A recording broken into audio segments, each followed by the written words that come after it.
کر دیا ہے۔ تو حضور آگے بڑھے۔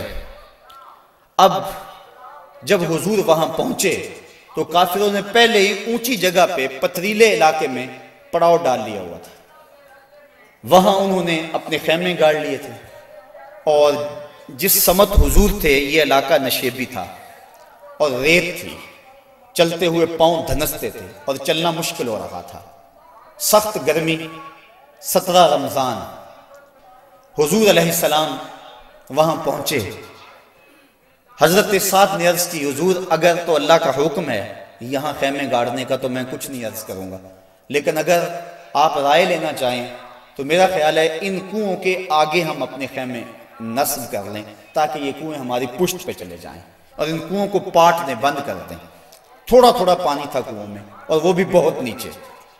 اب جب حضور وہاں پہنچے، یہاں مورخ اسلام حفیظ جلندری نے وادی بدر کی فریاد کو بیان کیا ہے۔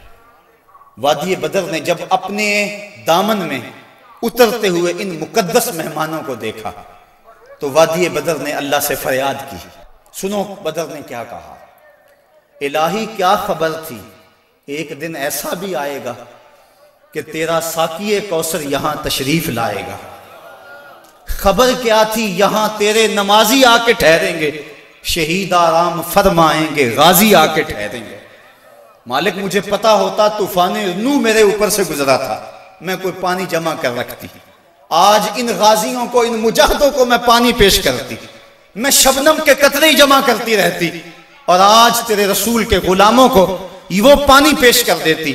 مجھے کیا پتا کہ میرے بھی مقدر جاگیں گے، تیرا ساقی کوثر یہاں جلوہ گر ہوگا، تیرے محبوب کے پیارے قدم اس خاک پہ آئے، الہی حکم دے سورج کو اب آتش نہ برس آئے، میرے مالک سورج کو کہہ دے اب یہ تو نہ آگ برسائے، تیرے محبوب کے قدم اس دھرتی پہ آگے ہیں، اور میرے دامن سے جب تیرے محبوب کے غلاموں کو ہوائے گرم آئے گی تو مجھ کو رحمت للعالمین سے شرم آئے گی، یا اللہ میری فریاد پوری کر لے۔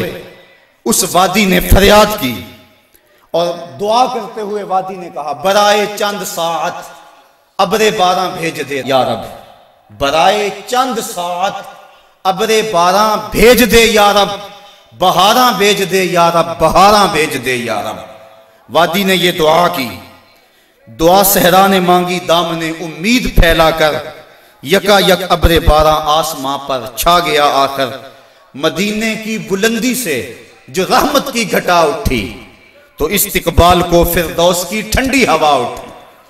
عجیب منظر بن گیا، اچانک بارش برسنا شروع ہو گئی اور یہ نشیبی علاقے کے اندر جو ریت تھی وہ جم گئی اور حوض پانی سے بھر گیا، اوپر کیچڑ ہو گیا، وہ چلتے ہیں تو ان کے پاؤں پھسلتے ہیں اور یہاں پاؤں جمنے لگے۔ یہ اللہ کی پہلی مدد تھی جو بدر میں مسلمانوں کو پہنچی۔ رات ہوئی، کفار نے عیش و نشاط کی بزم سجائی، لونڈیاں ساتھ آئی تھیں اور گانے والی عورتیں ساتھ تھی جو گا گا کے ان کو داد عیش دیتی تھی، شرابوں کے جام لنڈائے جانے لگے۔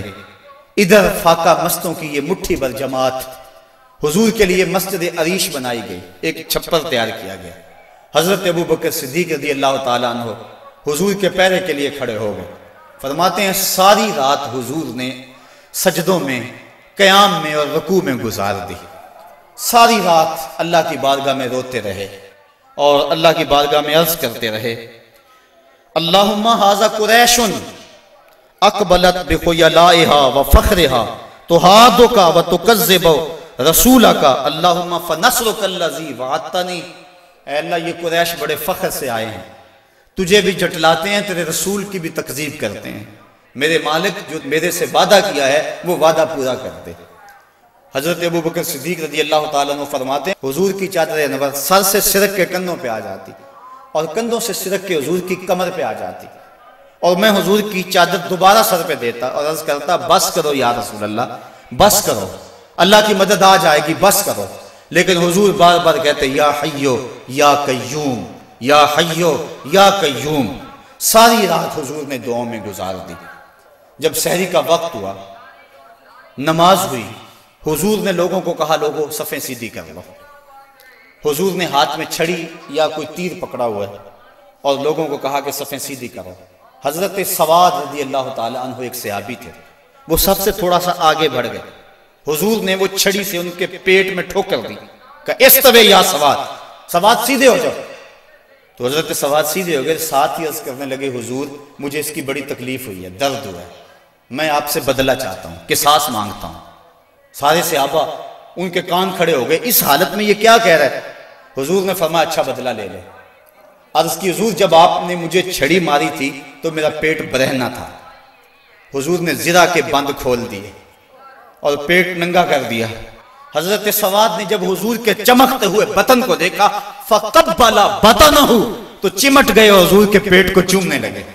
حضور نے فرمایا سواد تجھے اس چیز پہ کس نے ابھارا؟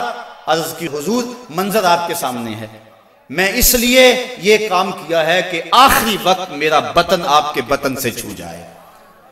اللہ کے محبوب علیہ السلام نے صفوں کو سیدھا فرمایا اور پھر جا کے حضور نے سجدے میں سر رکھ دیا، اور پھر حضور نے ایک ایسی دعا مانگی، آج تک ایسی دعا کسی نے نہیں مانگی ہوگی، بڑی ناز والی دعا، بڑی انداز والی دعا، ایسی دعا آج تک نہ کسی نے مانگی اور نہ کوئی مانگ سکتا ہے۔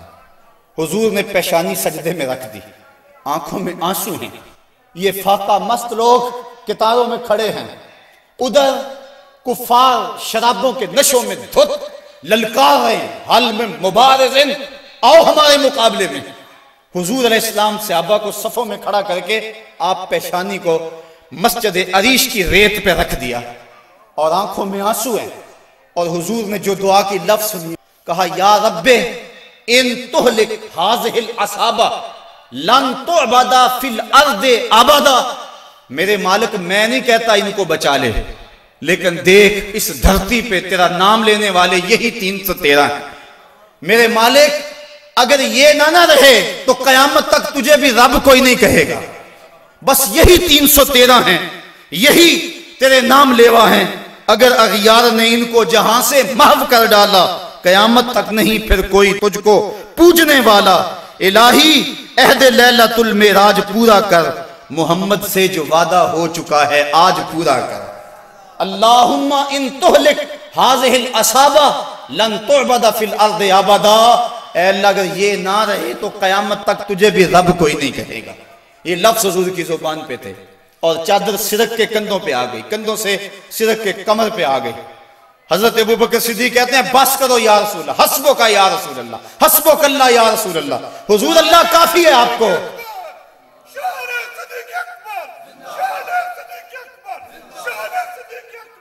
تو کہا حضور بس کرو، اللہ کی مدد آ گئی، لیکن حضور کی آنکھوں میں مسلسل آنسو ہیں، اور کہتے ہیں مالک یہی مٹھی بھر میری زندگی کی کمائی ہے، یہی 313 ہے تیرے نام لیوا روئے زمین پہ، اگر یہ نہ رہے تو قیامت تک تجھے بھی کوئی رب نہیں کہے گا۔ پھر کیا ہوا؟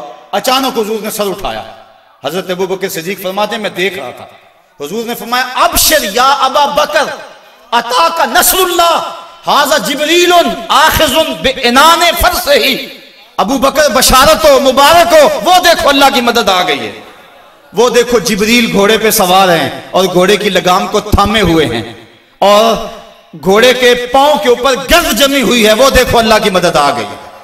اللہ اکبر۔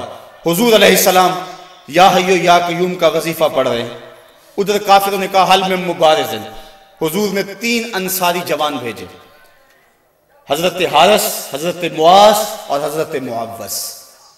قریش نے پوچھا کون؟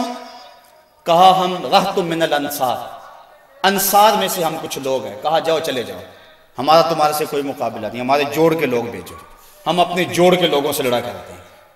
انہوں نے آ کر حضور سے عرض کی حضور یہ بڑے متکبر ہیں، کہتے ہیں تم ہمارے جوڑ کے نہیں ہو۔ حضور علیہ السلام نے فرمایا قم یا عبیدہ، قم یا حمزہ، قم یا علی، عبیدہ تم اٹھو، حمزہ تم اٹھو، علی تم اٹھو۔